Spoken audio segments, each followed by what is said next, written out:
Bom, eu acho que assim, a gente tem duas opções em termos de como é que a gente quer enxergar a nossa vida daqui para frente.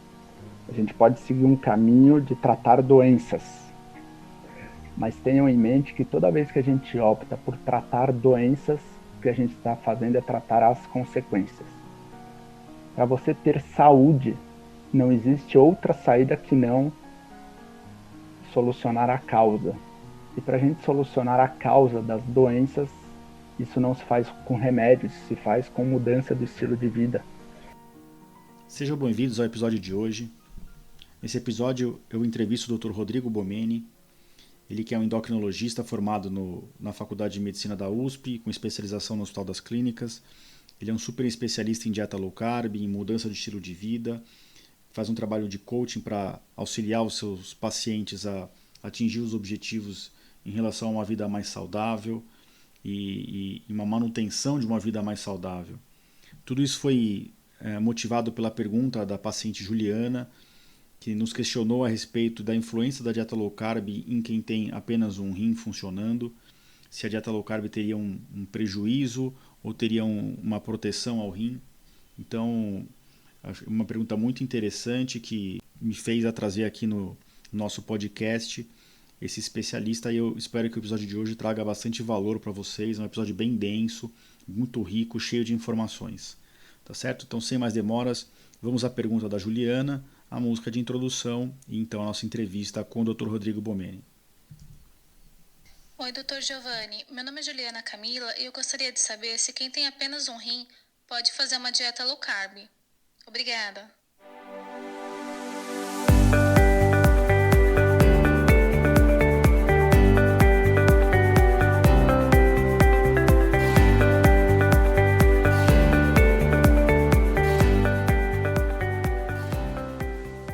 Bem-vindos ao podcast Conversa Aberta com o Urologista. Meu nome é Giovanni Marchini, sou médico urologista formado pela Faculdade de Medicina da USP e serei o anfitrião desse show.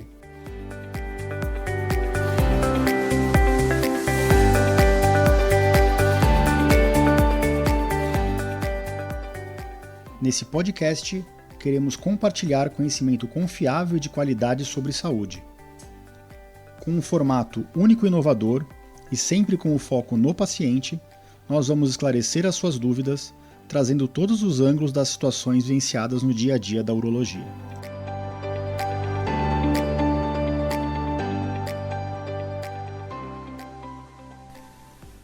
Olá a todos, queria mais uma vez agradecer a pergunta da paciente Juliana, que é uma pergunta muito interessante sobre esse tema que está tão em voga agora, e que é a dieta low carb.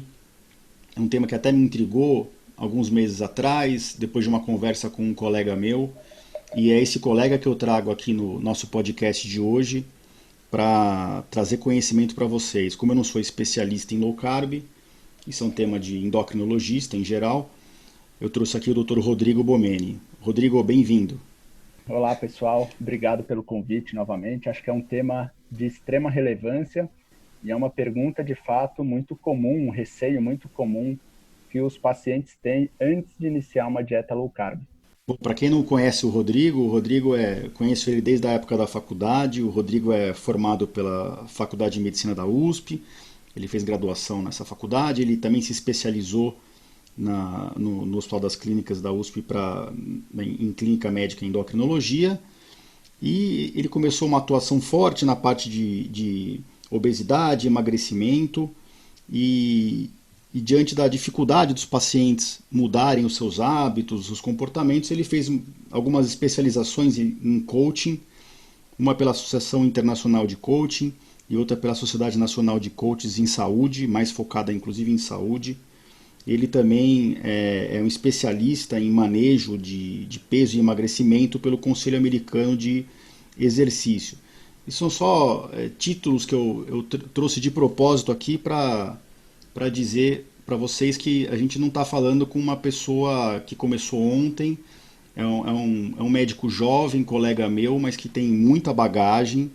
Eu até digo que ele é uma referência no país em dieta low carb.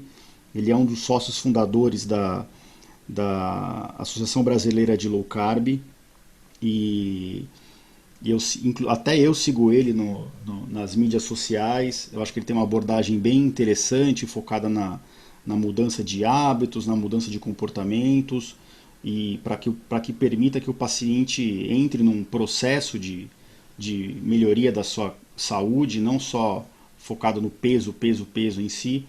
Eu vejo que ele traz muita qualidade para os pacientes e no centro dessa atuação dele está a dieta low carb, que é o motivo da pergunta da Juliana, qual que é a relação entre dieta low carb e função renal. Mas eu não queria entrar direto na resposta, Rodrigo.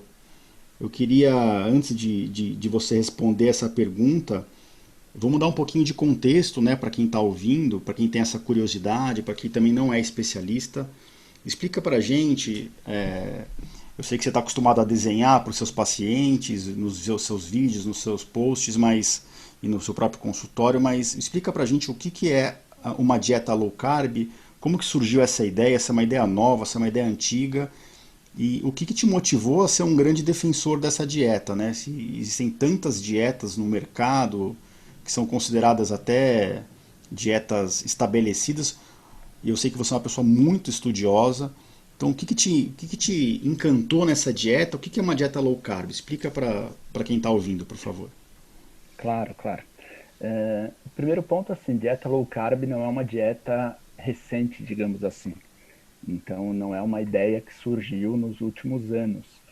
Quando a gente para ver descrições, por exemplo, de tratamento do diabetes, lá no início do século passado, eles já indicavam, naquela época, uma dieta com restrição de carboidrato.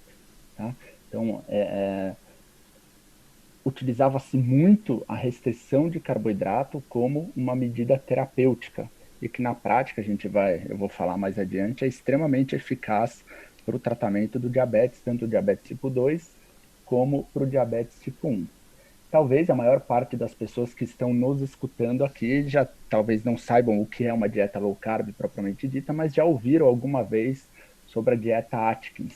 Então, frequentemente, é muito comum atender no consultório pessoas que fizeram a dieta Atkins e perderam peso, mas muitas vezes eram até desaconselhadas pelos seus médicos, porque tinha aquela ideia de que a dieta Atkins era a dieta da proteína, né? E isso faria mal para os rins. Veja que tem uma relação direta até com a pergunta do início do podcast. Então, a dieta low carb não é algo recente, tem bastante tempo e, de fato, nos últimos anos começou a ficar mais popular, digamos assim. Se eu não me engano, há uns 2, 3 anos, foi a dieta mais buscada no Google.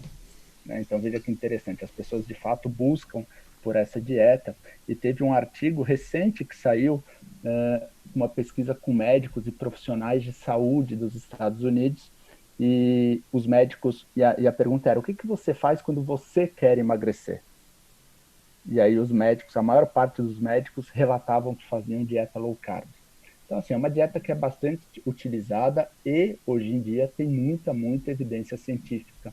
Então, às vezes, veja que não é nenhuma questão de ser defensor de uma dieta ou de outra dieta. Eu acho que nós, como profissionais de saúde, na prática, a gente tem que estar sempre muito atento, assim, às últimas evidências científicas. O que a ciência diz que hoje em dia é melhor para tratar determinada doença? E veja que isso é algo extremamente mutável, né? Assim, talvez o que a gente propõe hoje em dia como uma melhor alternativa, daqui 5 anos não seja mais, porque surgiu outros estudos e tal. Então, antes de ser um defensor da low carb, digamos assim, eu acho que o que eu proponho, enfim, e quem defende low carb, usando o termo defender, é que os últimos estudos, essas evidências científicas, acabam sendo, que elas sejam de fato, digamos assim, respeitadas. Nos últimos anos, várias diretrizes, principalmente do último ano para cá, algumas diretrizes já começaram a considerar a dieta low carb como uma opção terapêutica. Então, veja que contraditório.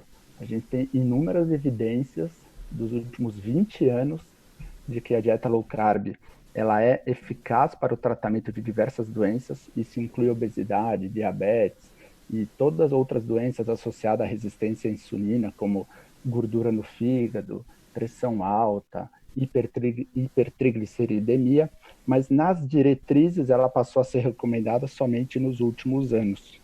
E muito disso por causa de mitos, desses receios de que é uma dieta hiperproteica e isso faria mal para o rim, que é uma dieta que tem muita quantidade de gordura e isso faria mal para o coração.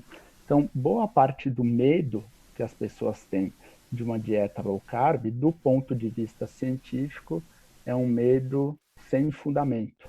Eu acho que isso que você comentou é bem importante, né? Às vezes as pessoas, principalmente quem divulga os artigos científicos, né? Às vezes Sim, até é um pouco culpa nossa, né? Às vezes algum estudo que mostra uma relação, uma correlação ou uma associação entre dois achados, a gente automaticamente assume uma relação de causa e efeito, né? Isso eu acho que é um dos sim. maiores maus da nossa prática médica, porque a gente acaba inferindo coisas totalmente erradas, né? Então, é diferente de você ver um estudo que realmente provou que o fato A levou ao fato B e que não só o fato A levou ao fato B porque tinha um fator de confusão no meio, um fator C que era comum às duas coisas. Então, acho que isso é bem importante, né? E, eu fiz questão de te chamar para comentar esse episódio, porque eu sei que você não é um defensor da dieta low carb ou uma pessoa que prega a dieta low carb porque você acha que está na moda, entendeu? Eu vejo isso por aí. Tem muita gente que Sim, quer sim. que instiga a dieta low carb porque é a dieta do momento.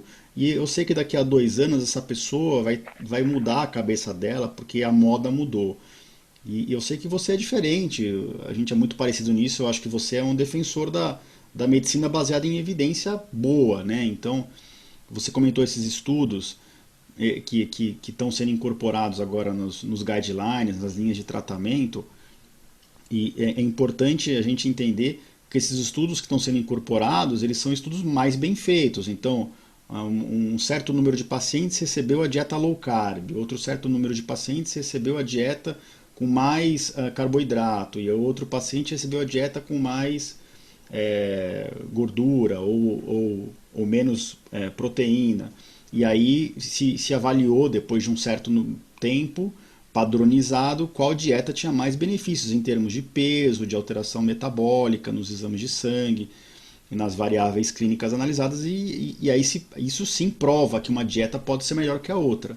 Não só pegar um estudo populacional de milhões de pessoas e achar alguma coisa que tem a ver com a outra e achar que uma causou a outra, né? Acho que isso que é um dos maiores problemas na nossa literatura médica, e muito guideline ele é embasado por esses trabalhos de metodologia ruim, né?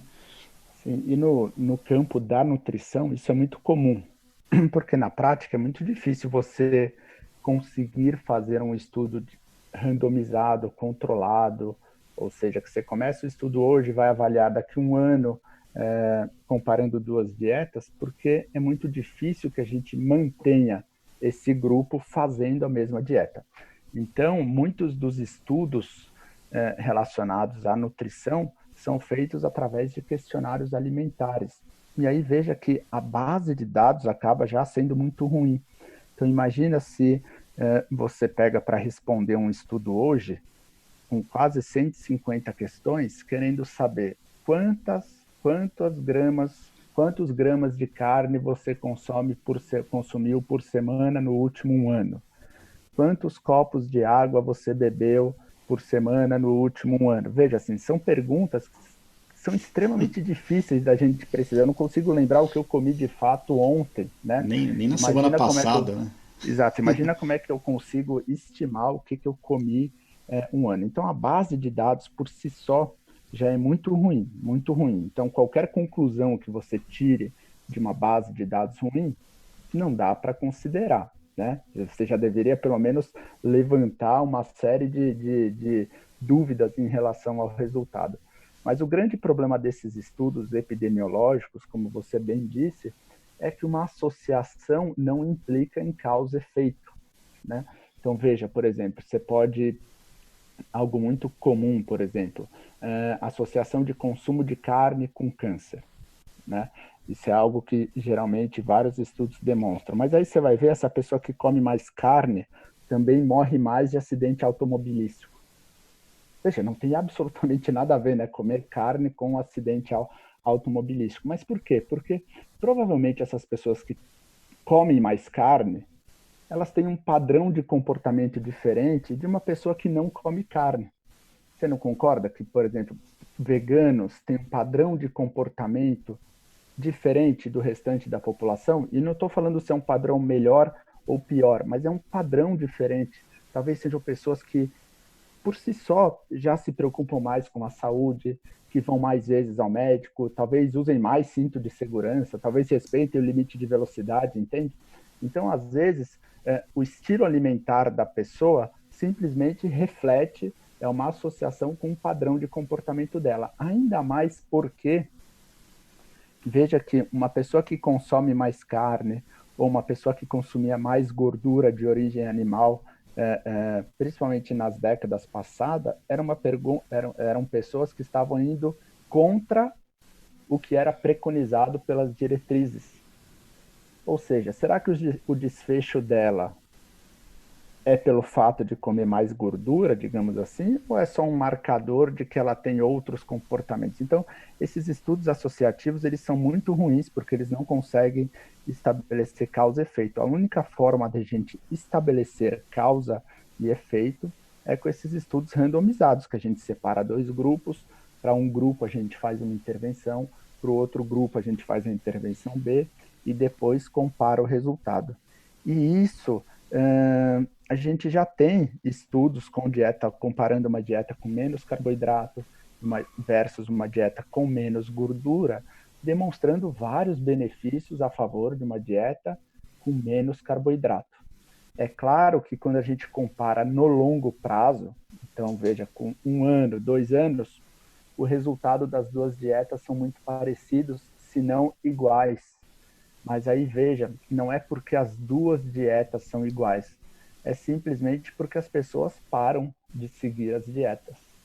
E é justamente até foi um dos motivos pelos quais eu acabei me formando e tentando me especializar mais nessa parte de coaching, comportamento, que era como é que eu faço para tentar manter o meu paciente mais aderente ao tratamento que eu proponho? De que forma que eu posso facilitar que ele mude os hábitos? Porque diferentemente do cirurgião, o tratamento clínico, toda a parte ativa depende do paciente.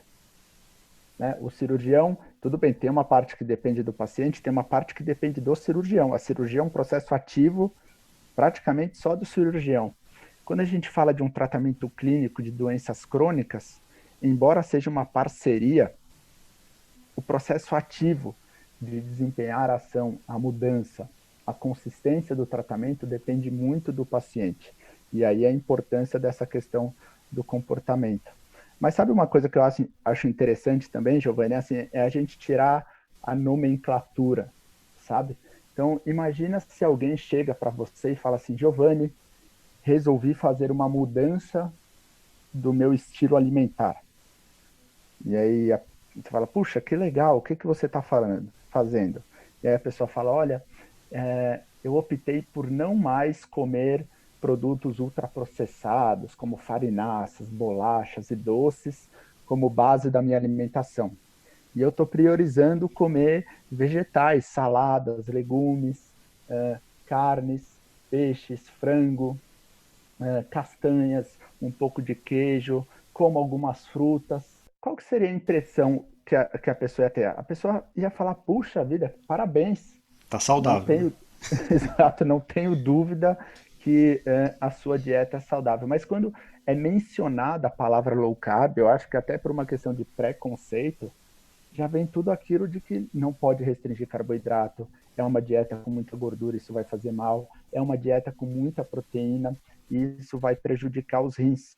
Então, às vezes, retirar a nomenclatura e tentar pensar ao contrário, poxa, de que forma que uma dieta que é baseada em comida de verdade, que você come alimentos que são extremamente nutritivos, alimentos que têm uma fonte de proteína boa, que do ponto de vista de evolução da espécie, a gente sempre comeu, por qual motivo que isso faria mal para a gente, né? Sendo que boa parte das doenças crônicas que a gente tem hoje começaram a aparecer das últimas décadas para cá, justamente com o ultraprocessamento dos nossos alimentos. O guia alimentar brasileiro é um dos guias mais fantásticos, assim. E ele fala, se você for ver, assim, ele preconiza demais comida de verdade, evitando ao máximo alimentos ultraprocessados, e que é a base de uma dieta low carb. O que a gente vai tirar numa dieta low carb na prática? Grãos, tubérculos que têm uma grande quantidade de amido, entende? Mas mesmo isso ainda seria possível consumir desde que você fizesse em pequena quantidade, porque a definição de uma dieta low carb é extremamente ampla. Então veja, toda dieta que ao longo do dia tiver abaixo de 130 gramas de carboidrato, teoricamente ela já é considerada uma dieta low carb. E veja, são 130 gramas de carboidrato, não do alimento que tem carboidrato. Então, 100 gramas de banana, por exemplo, tem 20 gramas de carboidrato. Arroz, mais ou menos parecido, feijão também. Então, veja que é possível ainda comer esses alimentos e ficar dentro de uma dieta low carb. A questão é que tem algumas pessoas que se beneficiam muito de uma dieta com mais restrição de carboidrato. E quem são essas pessoas? Justamente as pessoas que têm intolerância à glicose, intolerância ao carboidrato. Porque o carboidrato, o que é na sua maior parte? É glicose. Né? Então, quando a gente fala de açúcar, o açúcar refinado, o que é o açúcar refinado? É uma moléculazinha de glicose ligada numa frutose. Quando a gente fala da batata, da mandioca, do arroz, qual que é o carboidrato que tem nos vegetais? É o amido, que é um monte de glicose, uma ligada na outra. Nas frutas, a gente vai ter glicose, vai ter frutose. Mas veja que depois que a gente absorve, a gente come, isso é digerido e a gente absorve, o que entra no nosso corpo é justamente a glicose. E aí não faz sentido, por exemplo, que se você tem uma doença que é uma intolerância a determinada coisa, não, não é algo que, lógico, que talvez um tratamento adequado seja você evitar isso no qual você é intolerante?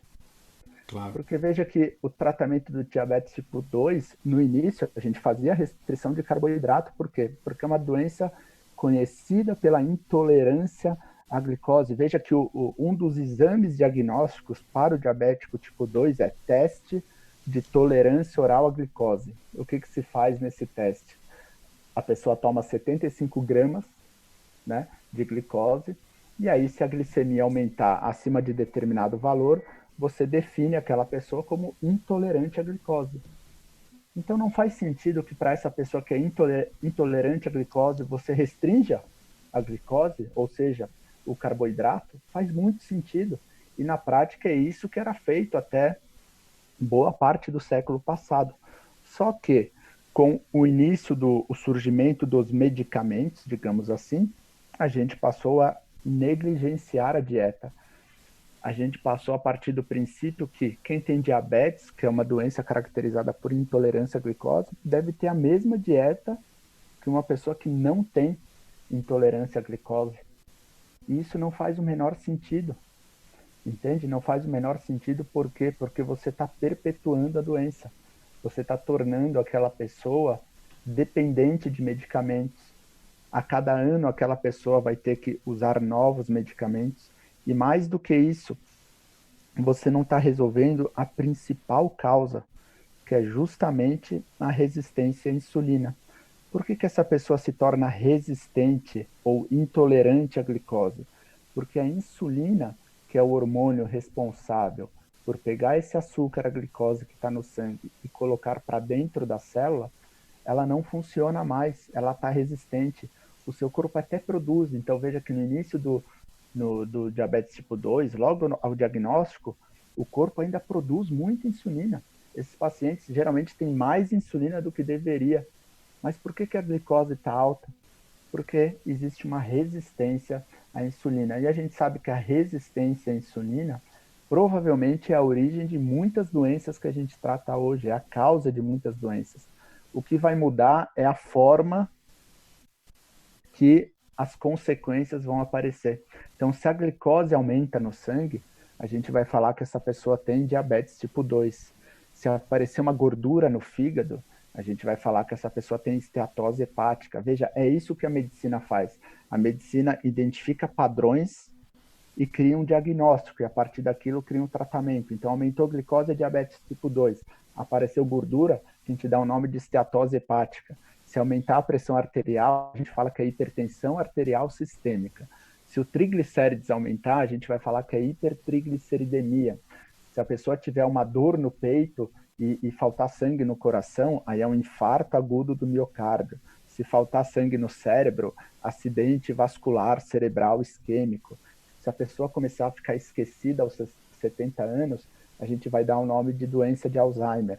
Se uma célula do corpo começar a se multiplicar de uma maneira desorganizada, a gente vai dar o nome de câncer. Mas veja que a causa provavelmente é a mesma, que é justamente a resistência à insulina e à inflamação. E isso é secundário ao estilo de vida que a gente leva hoje, com esse consumo absurdo de alimentos ultraprocessados, que são extremamente pobres do ponto de vista nutricional, extremamente pobres do ponto de vista proteico e que sabidamente aumentam o consumo calórico. Então isso é algo que não tem muita dúvida, quando e mesmo para quem acha que low carb não funciona. Veja, quando você compara pessoas que são submetidas a uma dieta com comida de verdade ou uma dieta de alimentos ultraprocessados, o grupo que come ultraprocessados come mais e engorda.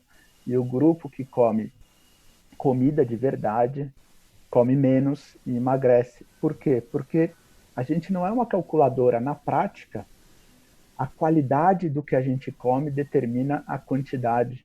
E por muito tempo a gente inverteu essa lógica. As pessoas focam somente na quantidade, na quantidade, na quantidade. Partem que as calorias vão ter o mesmo efeito no nosso corpo, que se você comer 1.200 calorias vindo de comida de verdade, com uma boa quantidade de proteína e de nutrientes, vai ter o mesmo efeito de você comer 1.200 calorias vindo de um pacote de bolacha cheio de açúcar, farinha e sem nutrientes. E não é assim que funciona o nosso corpo. Acho que é por isso que acontece aquilo que você comentou, que a nutrição no mundo nunca foi tão avançada, nunca a gente teve tanta diretriz de nutrição e a população no mundo nunca foi tão obesa, né? Uma epidemia mundial de Sim, sim, obesidade. sim, sim, sim. Eu acho que aí tem vários fatores, né? A gente vive num ambiente que favorece isso. Sim. Então, veja assim, ter saúde é algo que exige esforço. Por quê? Porque muito do nosso comportamento, ele é determinado pelo ambiente que a gente vive. Então, a gente é exposto a esses alimentos ultraprocessados, que são extremamente prazerosos, são saborosos, são baratos, São né? fáceis, né? Fáceis de obter. Fáceis de obter. Então, você vai num restaurante aquilo, você escolhe o seu prato da melhor forma possível. Quando você vai pagar, tem lá dezenas de opções de chocolate, né? E é difícil, aí você tem que tomar uma nova decisão de não comer. E veja que muitos desses chocolates, eles foram feitos para você consumir muito, entende? Então, veja, não é que é uma fraqueza nossa não conseguir comer pouco desses alimentos.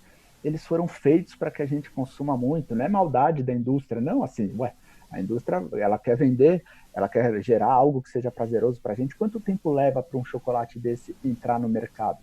Aproximadamente 2, 3 anos. Quantos testes eles fazem até liberar um chocolate no mercado? Até definir o tamanho, o formato, a crocância, o recheio, a cor da embalagem, o nome, a emoção que eles vão querer vender. O slogan vale mais que um bifinho, é impossível comer um só. Quando você bebe Coca-Cola, por exemplo, você tá bebendo liberdade, não é? Então tem tudo isso. Veja quantos hábitos, teoricamente, a gente já não tem enraizado por causa disso. Então, hábitos são formados basicamente são três partes que formam um hábito. Um gatilho, que pode ser qualquer coisa, pode ser um horário do dia, pode ser algo visual, mas na maioria das vezes é um evento, uma emoção que você tem. Aí você tem a ação propriamente dita, que é o hábito, e aí você tem uma recompensa, né? Olha como é que esses alimentos, eles viram parte do nosso hábito. Então, veja, momentos felizes, o que que a gente faz? A gente confraterniza com comida. Aniversário come bolo, isso gera prazer. No final de semana pode comer besteira, né? Você está triste, sei lá, seu filho está triste, você oferece uma comidinha gostosa para ele. Então veja que são hábitos que a gente vai adquirindo desde criança. E aí quando chega na fase adulta, esses hábitos já estão formados. Só muda o motivo pelo qual você está triste, o motivo pelo qual você está ansioso.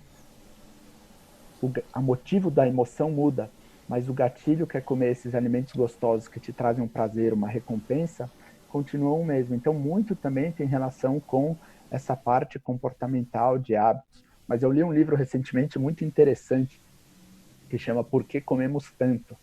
E ele vai mostrando diversos outros aspectos que levam a gente a comer mais e a gente nem imagina, nem imagina. Então, lá nos Estados Unidos, eles têm um restaurante só para avaliar essas questões. Então, eles fazem um jantar, por exemplo, que eles dão um vinho de graça para as pessoas que vão jantar.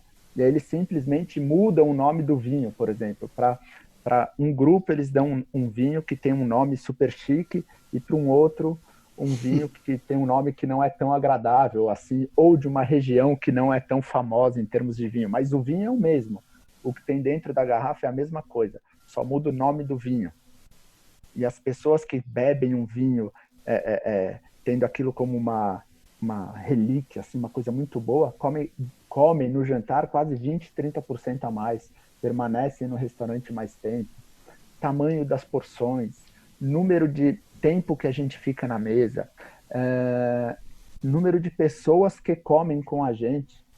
Então, assim, tem diversos outros fatores que também fazem com que a gente coma mais. É claro que a qualidade do que a gente come interfere diretamente, mas só para reforçar essa questão do ambiente, de como o ambiente influencia no nosso comportamento alimentar e o porquê da necessidade do esforço contínuo. Ter saúde exige um esforço contínuo. E não à toa, muitas pessoas conseguem emagrecer, mas reganham o peso perdido. Por quê? Porque depois que a gente emagrece, aquela dor que a gente sentia no começo, tudo aquilo que motivou a gente a perder peso, vai embora. E aí, essa perda daquele foco, daquele comprometimento, associado a todos os mecanismos fisiológicos e hormonais que o nosso corpo desencadeia para recuperar o peso, isso faz com que as pessoas reganhem o peso perdido. Então veja que a maior parte das pessoas já conseguiu emagrecer. Talvez a maior dificuldade seja manter o peso perdido. Acho que isso, inclusive, é o motivo pelo qual, mesmo depois de fazer cirurgia de bariátrica, de obesidade, as pessoas acabam reganhando, né? Porque elas não mudam a Sim, parte de hábitos, né? De comportamentos, né? sim, sim, sim, sim. E hoje em dia, que a gente está tendo uma quantidade maior de artigos, né, desses pacientes que foram operados há 10 anos, a gente vê que o índice de reganho de peso em pessoas com cirurgia bariátrica não é algo irrelevante. Ou seja, não é uma cura da obesidade, digamos assim. Essas pessoas precisam mudar o hábito da mesma forma, da mesma forma. É claro que a cirurgia bariátrica tem as suas indicações, para muitos pacientes, ela, inclusive, é a possibilidade de melhorar a qualidade de vida, eventualmente até salvar a vida, porque tem muitas pessoas com excesso de peso que já fizeram de tudo e não conseguem perder peso. Mas isso não implica na não necessidade de mudar os hábitos. Pelo contrário, olha que interessante, eu acho que para quem fez cirurgia bariátrica, por exemplo, low carb deveria ser a estratégia da pessoa básica de alimentação. E por qual motivo que eu digo isso? Isso, veja, por que a gente se alimenta? Por que um animal se alimenta, né? E aí a gente se considerando isso como espécie humana, como animal. Energia é um dos motivos, né? Então, garantir um bom aporte de energia para que a gente possa sobreviver é um dos motivos. Mas não é o único. né? Quando a gente fala em dieta, as pessoas focam muito em caloria, muito em caloria, muito em caloria. Mas energia não é o único motivo pelo qual a gente se alimenta. A gente se alimenta para garantir um bom aporte de nutrientes, então de vitaminas e de minerais, porque eles são necessários para as reações químicas do nosso corpo, e principalmente para garantir um bom aporte de proteínas, porque proteína é um macronutriente que só ela desempenha essa função, que é a função estrutural, a função plástica, tudo que é construído no nosso corpo, pele, osso, músculo, órgãos, tudo isso depende de proteína. Carboidrato e gordura não conseguem fazer essa função. Então veja que a gente come para garantir um bom aporte de nutrientes, de proteína e de energia. Quem fez cirurgia bariátrica, de certa forma, não consegue comer muito, seja porque fez uma restrição no estômago, então o espaço é menor, e quando você faz as cirurgias desabsortivas, ou seja, que você mexe no intestino, além de não comer muito, parte do que você come não é absorvido. Ou seja, essas pessoas precisam comer uma alimentação, tudo que entra na boca tem que ser extremamente rico do ponto de vista de nutrientes e de proteína. E quais são os alimentos que são mais densos do ponto de vista nutricional e proteico? Densos em que sentido? Se você pegar assim, colocar proteína dividido por energia, por calorias, nutrientes divididos por energia, por calorias. Quais são os alimentos que são mais ricos, densos do ponto de vista proteico e nutricional? Carnes, ovos e os vegetais com baixa quantidade de amido. Frutas com baixa quantidade de açúcar. E na prática, esses alimentos é o que caracterizam a base de uma alimentação com baixo carboidrato. Entende? Então, mesmo para quem fez a cirurgia bariátrica, eu entendo que a dieta low carb acaba sendo a melhor opção também, não só para que eles não reganhem o peso, mas para que eles consigam ter um bom aporte de nutrientes e um bom aporte de proteína. Rodrigo, você comentou que a dieta low carb tem aquela definição de menos de 120 gramas de glicose, 130, isso é. 130, Isso. e isso é uma coisa que às vezes gera um pouco de confusão. E qual é, proporcionalmente, qual é a quantidade de proteína e de gordura que você propõe quando você estabelece uma dieta low carb? Ela necessariamente é uma dieta um pouquinho mais exagerada de proteína e gordura, ou é simplesmente a mesma quantidade de proteína e gordura que você recomendaria em qualquer outro tipo de dieta? Uma dieta equilibrada, só que o carboidrato realmente é reduzido. Uhum. Tá. Essa é uma pergunta muito interessante. Veja, primeiro a gente tem que diferenciar porcentagem de quantidade, né? É óbvio que quando você tira o carboidrato da sua dieta, em termos de porcentagem, proporcionalmente, proteína e gordura vão ocupar um espaço muito maior. Perfeito. Tá? Isso não significa que a quantidade seja muito maior. Então, Certo. o primeiro ponto é esse. O segundo ponto é, a dieta cetogênica, a dieta low carb, teve muito das suas origens no tratamento da epilepsia. Então, a gente sabe que a dieta cetogênica, o que é a dieta cetogênica? É uma dieta low carb também, mas que você restringe ainda mais a quantidade de carboidratos. Então, você restringe a 50, 30 gramas de carboidrato por dia. Mas ela é extremamente eficaz no controle de crises epiléticas. Só que, para essa finalidade, não basta simplesmente restringir carboidrato, porque você precisa da cetose, das cetonas. Então, nessa finalidade, você suplementa a gordura, porque você precisa garantir uma proporção maior de gordura sobre carboidrato. Então, assim, você suplementa a gordura, porque você tem que manter um determinado nível de cetose no sangue para que haja o controle da epilepsia. Então, esse tipo de dieta você aumenta mesmo, propositalmente, suplementa a gordura mesmo, porque você quer atingir níveis altos de cetose. Mas se a gente for pensar no principal motivo pelo qual as pessoas fazem uma dieta low carb, uma dieta cetogênica, que é o emagrecimento, Veja, não tem sentido você suplementar a gordura, entende? É claro que talvez aumente um pouco a quantidade de gordura, porque você vai comer carne, e carne tem gordura. Você vai comer um pouco mais de queijo, e queijo tem gordura. Mas a ideia é que você emagreça. Então veja, quando você restringe carboidrato, o nosso corpo ele tem duas fontes de combustível, é como se fosse um carro biflex. A gente pode usar tanto carboidrato como fonte de energia, tanto a gordura como fonte de energia. Quando a gente restringe o carboidrato, o nosso corpo ele vai passar a utilizar a gordura como fonte de energia. Agora, para quem quer emagrecer, qual que é a fonte de gordura que a gente quer que o nosso corpo use? A gordura que está armazenada no nosso corpo.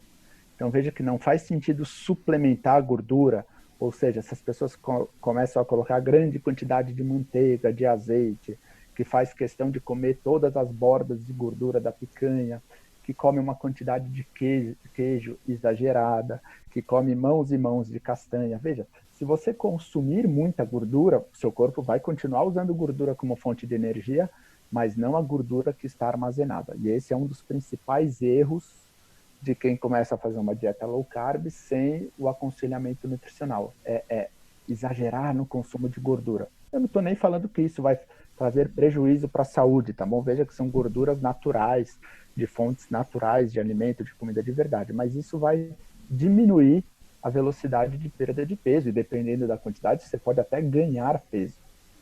Em relação ao consumo de proteínas, esse é um tema muito interessante. Por quê? Se a gente for pensar de uma maneira natural, automática, sem que a gente force o consumo de proteína, e isso tem vários estudos mostrando, por exemplo, você orienta para um grupo fazer uma dieta low carb, no outro grupo fazer uma dieta com restrição de gordura, no outro grupo fazer uma dieta mediterrânea. Né? Tem um estudo do New England, acho que comparou isso. Quando você vai ver a quantidade de proteína, todos fizeram a mesma. Por quê? Porque é muito difícil a gente comer mais proteína de uma maneira automática. É difícil comer muita proteína. Veja, quando a gente vai numa churrascaria, para a gente comer muita carne, a gente se força a isso. É porque a gente pagou o rodízio, a gente quer comer até não aguentar, para fazer valer o preço que a gente pagou no rodízio. Mas o que acontece, não é? Mas o que acontece no jantar, por exemplo? Às vezes a gente está sem fome, não come. Às vezes acorda no dia seguinte sem fome, não come. Ou seja, é difícil a gente comer muita proteína de forma inconsciente, digamos assim. As populações tendem a consumir a mesma quantidade de proteína. E tem estudos que demonstram isso. E isso, inclusive, seria um dos motivos da obesidade. Por quê? Porque a nossa alimentação passou a ser diluída do ponto de vista proteico. E tem um estudo que tem uma ciência que se chama ecologia nutricional. Mas basicamente, eu vou explicar rapidamente assim, mas teoricamente a gente come até atingir o nosso alvo proteico. Então toda vez que nossa alimentação é diluída em proteína, alimentos ultraprocessados têm proteína? Não, pouquíssimo. Por quê? Porque proteína é um macronutriente caro. Farinha e açúcar é muito mais barato. Né? Por isso que alimentos ultraprocessados são mais baratos. Por isso que as classes sociais mais baixas consomem mais alimentos ultraprocessados. Comprar macarrão é muito mais barato do que comprar carne. Né? Mas veja que para você atingir o seu alvo de proteína diário da espécie, você vai ter que comer muito mais macarrão do que carne. E isso acontece de que forma? As pessoas permanecem com fome, permanecem não saciadas e continuam comendo até atingir a quantidade de proteína diária. Isso se chama alavancamento proteico. Mas o oposto é verdadeiro também. E aí, por isso que eu acho a sua pergunta interessante. Veja, para quem quer emagrecer e vai seguir uma dieta low carb, o ideal não seria restringir carboidrato e aumentar a quantidade de gordura. Seria o contrário, restringir carboidrato e aumentar a quantidade de proteína. E tem vários estudos que demonstram isso. Quando a gente aumenta a quantidade de proteína na nossa dieta, quanto maior a proporção de proteína na nossa dieta, menor a quantidade de calorias de energia que a gente consome. Claro, aqui a gente não está levando em consideração parte comportamental, questões emocionais, nada disso. A gente está falando só de um contexto biológico. Por quê? Quando você aumenta a proporção de proteína na sua dieta, você fica com menos fome e mais saciedade. Isso tem vários estudos em humanos que demonstram isso e vários estudos em animais que também demonstram isso. Automaticamente a gente passa a comer menos. Toda vez que sua dieta tiver uma relação proteína-energia mais alta, você vai consumir menos caloria porque você fica com menos fome. E aí, novamente, na prática, quais são os alimentos que têm uma maior concentração de proteína em relação à energia? Carnes, ovos, vegetais de baixo amido, queijos, iogurtes, que consequentemente acabam sendo uma dieta baixa em carboidrato. Então, essa seria uma outra forma de explicar por que uma dieta low carb acaba funcionando tanto também para perda de peso. Agora, a dúvida Da Juliana? da Juliana é uma dúvida interessante, porque é um medo realmente que as pessoas têm de proteína lesar os rins. Agora, veja, na sua experiência como urologista, qual que é a principal causa de disfunção renal na população? Hipertensão, diabetes. Exato. Né? Então, veja que a principal causa de disfunção renal na população não é excesso de proteína. Veja, nesses 20 anos aí em contato com a medicina, eu nunca vi um caso de intoxicação proteica levando à disfunção renal. E Da onde surgiu esse mito, Rodrigo? provavelmente nenhum médico viu isso também. E veja que a maior causa de disfunção renal é justamente doenças associadas à resistência à insulina, diabetes, hipertensão, obesidade, né? O mito surgiu faz tempo, isso às vezes nem, se eu não me engano, eu acho que nem tinha diálise na época, mas é sabido que quando você restringe proteína, você diminui os níveis de ureia, né? E aí partiu-se a ideia, puxa, se quando eu restringo proteína, eu consigo reduzir os níveis de ureia, e ureia é um dos marcadores, né, para os ouvintes, é um dos marcadores que a gente utiliza para como disfunção renal, e isso acontece mesmo em indivíduos saudáveis, e aí partiu-se do princípio, puxa, então vamos restringir proteína para quem tem insuficiência renal crônica. E como isso funciona, também é um sinal indireto, digamos assim, de que proteína faz mal aos rins. Então, o mito surgiu a partir daí. Mas veja que muitas vezes, assim, algo que pode ter uma plausibilidade biológica, e é importante, de fato, a gente tem que partir de algum lugar para levantar hipóteses. Então, partiu-se, criou-se essa hipótese. Olha, quando eu restringo proteína, a ureia diminui. O principal mecanismo de lesão presente nesses quadros aí de diabetes acaba sendo a hiperfiltração, o aumento da pressão glomerular, que é ali os glomérulos que fazem parte do rim. Então, faz sentido restringir proteína. E o mito surgiu daí. Mas é interessante que todos os estudos randomizados depois mostraram isso. Entende? Então, quando a gente para pensar, será que existe piora da função renal em pessoas com rins sadios, normais, que não têm nenhuma doença e que comem uma dieta hiperproteica? Será que será que isso acontece? E não só a gente já tem vários estudos, como a gente tem revisões sistemáticas, com quase 30 estudos demonstrando que isso não acontece. Então, por exemplo, tem estudo com dietas hiperproteicas com 1,5 gramas quilo dia de proteína, que é uma quantidade bem elevada, assim, dificilmente as pessoas comem isso normalmente, tá bom? Veja, 1,5 gramas quilo dia de proteína para uma pessoa de 80 quilos, mais ou menos, seria o equivalente a 120 gramas de proteína, tá? 120 gramas de proteína, veja, 100 gramas de carne tem 20 gramas de proteína. Um ovo tem 7 gramas de proteína.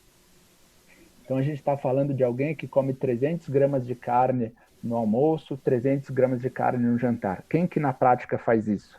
Pouquíssimas pessoas, né? Como é que é a refeição normal das pessoas?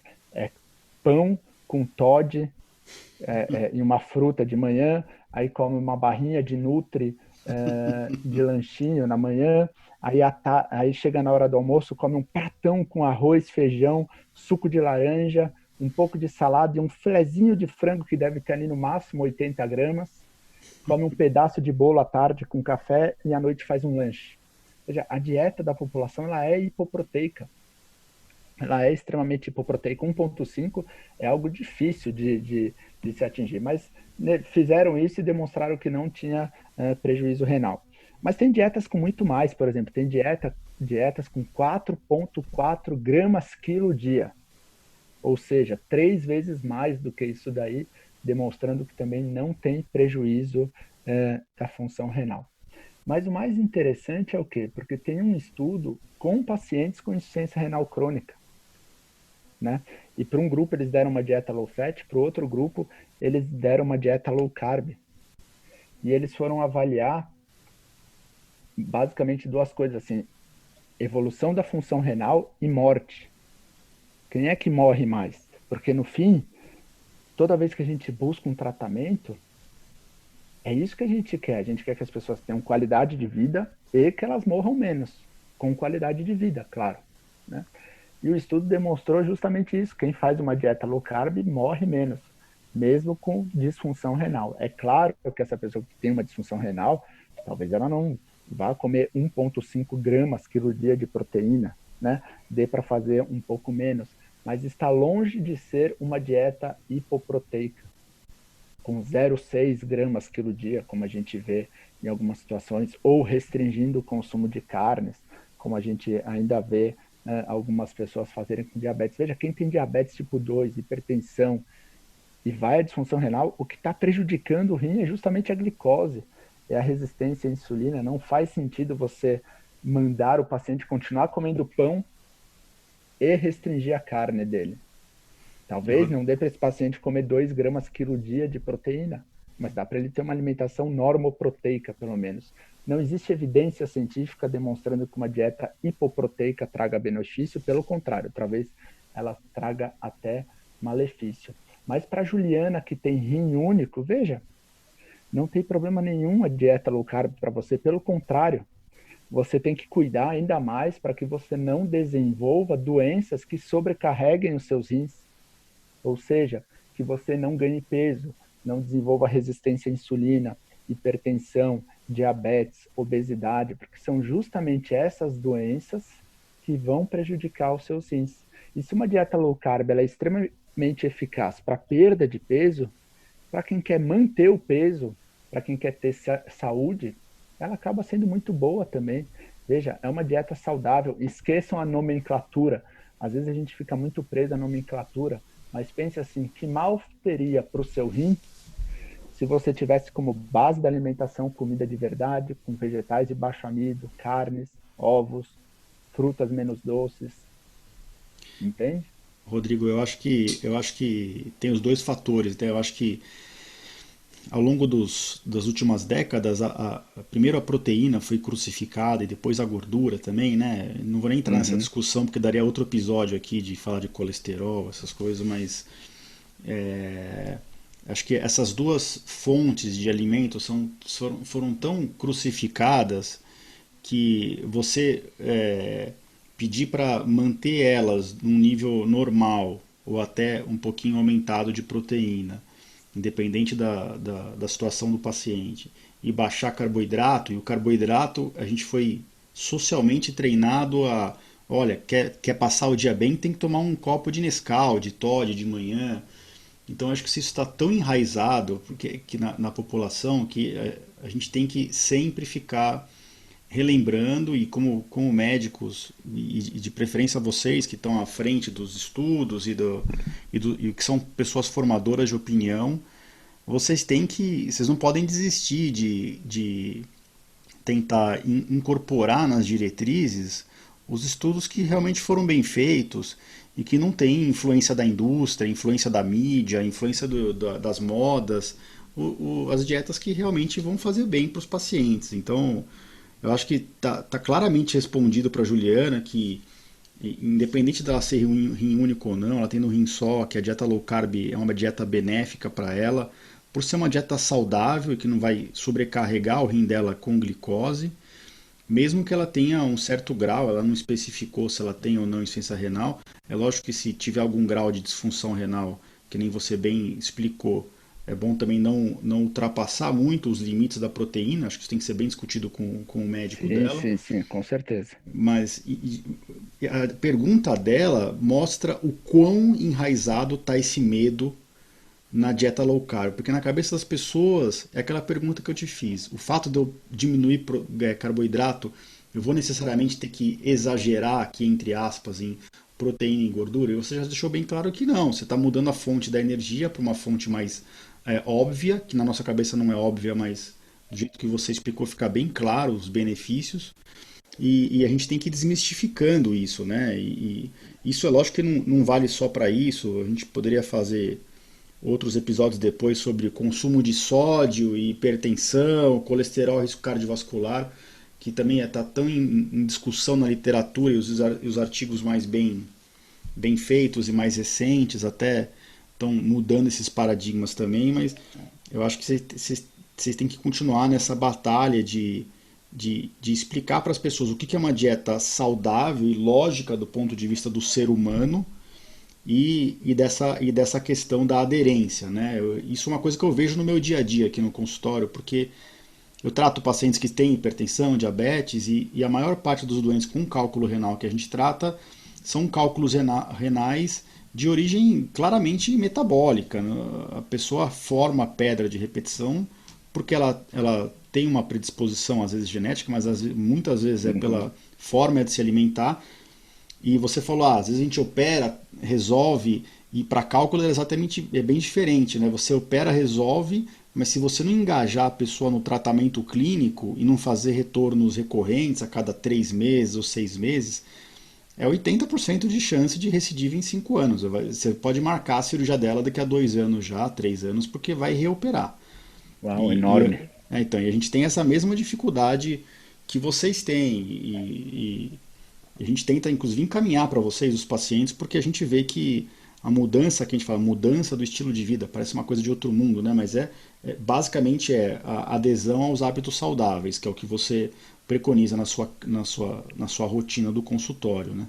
Sim, e é importante ressaltar que nem todo mundo precisa fazer uma dieta low carb, né? Então, veja, se ela é uma pessoa magra, que tem um rim único, não tem nenhuma outra doença metabólica, ela até pode fazer low carb se forem, se os alimentos, digamos assim, dentro da dieta low carb for algo que traga prazer para ela. Mas se ela não tiver resistência à insulina, ela não tem excesso de peso, veja, é absolutamente possível ser saudável tendo como base da alimentação alimentos minimamente processados, ou seja, comida de verdade. Essas pessoas que não têm obesidade, não têm resistência à insulina, não têm diabetes, elas, por que não comer arroz, feijão, batata? Entende? Isso não é um impeditivo. As pessoas não ficam doentes por causa disso. Na maioria das vezes, as pessoas ficam doentes pelo excesso de alimentos ultraprocessados, farináceos, açúcar. Por quê? Porque esses alimentos fazem com que a gente coma em maior quantidade. Agora, a partir do momento que a gente está doente, que a gente já tem resistência à insulina e intolerância à glicose, aí para o corpo é indiferente de onde vem essa glicose. E aí, por isso, o benefício da dieta low carb. Mas isso é uma coisa que é importante de ficar claro, que veja, dieta low carb não é a única dieta saudável. Pelo contrário, se você não tem doença, você tem diversas linhas de dieta que você pode seguir. Uma dieta com menos gordura, uma dieta vegetariana, é absolutamente possível, desde que seja baseado em comida de verdade, que você tenha um bom aporte de nutrientes, um bom aporte de proteína. Mas algumas pessoas precisam fazer low carb. E aí, para essas pessoas, é importante justamente isso que você falou, da aderência e de ter esse conhecimento que, ó, você pode seguir por esse caminho porque ele é saudável, ele não vai te prejudicar. Você que tem diabetes tipo 2 e quer começar a fazer uma dieta low carb, olha, saiba que isso é saudável, que você vai diminuir o uso de medicamentos, porque veja, se entra menos glicose no teu corpo, você vai precisar de menos medicamento para tirar essa glicose do teu corpo. Se você tem diabetes tipo 2, é importante que você saiba que essa doença não precisa ser uma doença crônica e progressiva, como dizem as diretrizes. Se você mudar os seus hábitos, se você restringir carboidratos, se você perder peso, é absolutamente possível que você consiga colocar a doença em remissão, que você consiga reverter o diabetes tipo 2. Então, o propósito do podcast, enfim, de Instagram e blogs, eu acho que é extremamente válido, porque os pacientes eles só conseguem fazer escolhas se eles forem informados das opções que eles têm. Então, isso é algo extremamente válido. Quanto mais informação os pacientes tiverem, mais consciente vai ser a escolha. E quanto mais consciente a escolha, maior a aderência. Porque muitas vezes nós, como adultos, a gente só segue aquilo que a gente acredita e que a gente entende o motivo. Né? Pô, por que alguém vai restringir de comer algo que é extremamente prazeroso? Só se ele souber de fato o motivo no qual ele vai ter o benefício de restringir aquilo. Essa é uma luta diária, né? Que nem você falou, né? Permanecer saudável hoje em dia não é fácil, né? É muita distração, é muito alimento não saudável, a nossa rotina também de trabalho, a nossa rotina mesmo, até a própria forma de consumir os alimentos, de comprar os alimentos, né? Sim, sim. Hoje em dia, a maior parte dos alimentos que a gente consome, a gente olha para ele e a gente nem sabe a origem dele, né? Você não consegue falar, isso aqui veio de uma banana, isso aqui veio de um tomate. Você não consegue nem saber de onde surgiu. Então isso é complicado. Eu acho que a gente tem que se policiar e aprender a mudar os hábitos mesmo, uma coisa que eu também leio um pouco, e até para motivar mais os meus pacientes aqui, e até motivado pelas coisas que eu aprendi com você nas suas mensagens, nas nossas conversas. Rodrigo, acho que foi muito produtivo. Acho que a gente respondeu a pergunta da Juliana com uma visão bem global do que é o low carb, do que é uma dieta saudável em si, e que essa dieta saudável pode ser uma dieta low carb, não necessariamente, mas pode ser, e que a dieta low carb às vezes é com restrição de carboidrato, às vezes ela é uma solução para a origem de muitos problemas, né, que às vezes tem essa origem comum, que é a resistência à insulina, que eu acho que de verdade eu acho que é o mal do século. Se não foi do Sim. passado, vai ser desse. Inclusive, E até estudos demonstrando relação da resistência à insulina com câncer de próstata, né? isso, estão cada vez mais presentes essas hipóteses que estão se mostrando verdadeiras, né? Sim. Câncer de rim também é outro que já tem até um pouco de comprovação também. Rodrigo, eu queria, em primeiro lugar, agradecer a Juliana de novo. Em segundo lugar, agradecer as pessoas que ficaram até aqui com a gente ouvindo. Esse é um episódio, acho que bem completo. E queria agradecer especialmente a você por dedicar o seu tempo aí, que eu sei que é tão valioso. Acho que os seus pacientes nem vão acreditar que você ficou tanto tempo conversando com a gente aqui. E a gente sabe como o seu consultório é completo, é cheio e é dessa forma como tem que ser mesmo, por um único motivo, pela sua qualidade, pela sua preocupação com os pacientes. O que você comentou do podcast é exatamente isso. O nosso objetivo aqui é levar informação de qualidade e para que as pessoas tomem decisões de forma mais embasadas e mais conscientes. Você tem alguma mensagem final para passar para as pessoas em relação à dieta, ao low carb em si, ou a qualquer tipo de dieta, e a própria Juliana que fez a pergunta? Bom, eu acho que assim, a gente tem duas opções em termos de como é que a gente quer enxergar a nossa vida daqui para frente. A gente pode seguir um caminho de tratar doenças, mas tenham em mente que toda vez que a gente opta por tratar doenças, o que a gente está fazendo é tratar as consequências. Para você ter saúde, não existe outra saída que não solucionar a causa. E para a gente solucionar a causa das doenças, isso não se faz com remédios, se faz com mudança do estilo de vida, com uma alimentação adequada, com atividade física, gerenciamento do estresse, do sono. Então, eu acho que a grande decisão é essa: que tipo de vida você quer ter daqui para frente? Uma vida com saúde ou uma vida tratando doenças? E é uma escolha. Acaba sendo uma escolha de que caminho quer seguir. E a gente sabe, como a gente disse aqui no podcast, que ter saúde exige um esforço constante, porque o ambiente nos força a ir para o caminho contrário, para o outro lado. Perfeito. Acho que é uma mensagem bem categórica, né?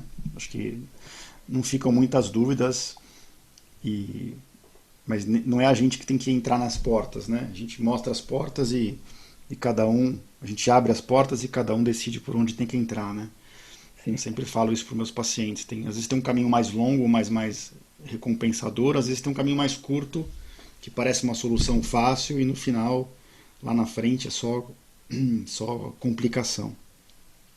Rodrigo, só para finalizar, eu sei que você está em todos os lugares, mas se você quiser que as pessoas te encontrem, aonde que elas podem te encontrar nas redes sociais ou no seu consultório, passa para a gente os seus canais de comunicação. Acho que o mais fácil hoje é o Instagram. Então no Instagram vocês podem me achar pelo nome Rodrigo Bomeni, com Y no final. E lá tem todas as outras informações e outras possibilidades de acesso e canais. Perfeito. Então, mais uma vez, obrigado. Obrigado, Juliana, pela pergunta. Obrigado, Rodrigo, pelo episódio. Imagina, eu que agradeço. Muito obrigado pelo convite e obrigado, pessoal, aí que nos ouviu até agora. Um abraço a todos. Bom, eu não sei vocês, eu achei o episódio muito denso, muito bom, muita informação valiosa. Acho que o Rodrigo deu um overview, uma aula geral sobre dietas aqui, sobre obesidade, a importância da mudança do estilo de vida, do ambiente, e mostrou que a ciência vem deixando claro qual é a dieta mais benéfica para casos específicos e como a dieta low carb vem se estabelecendo como uma dieta muito protetora para o nosso corpo, desde seu histórico até as evidências científicas mais modernas. Se você gostou do episódio, compartilha. Se você quiser interagir com a gente, você pode nos encontrar nas redes sociais. O Rodrigo passou o Instagram dele, que é o principal canal de comunicação dele e do consultório dele. Se você quiser deixar seus comentários no nosso site, esse episódio aqui vai estar em detalhes no meu site, www.ourologista.com.br/podcast/episódio 6. Tá bom? Então, espero que vocês tenham gostado e tem bastante tema interessante que está por vir nos próximos episódios. Não percam. Grande abraço a todos.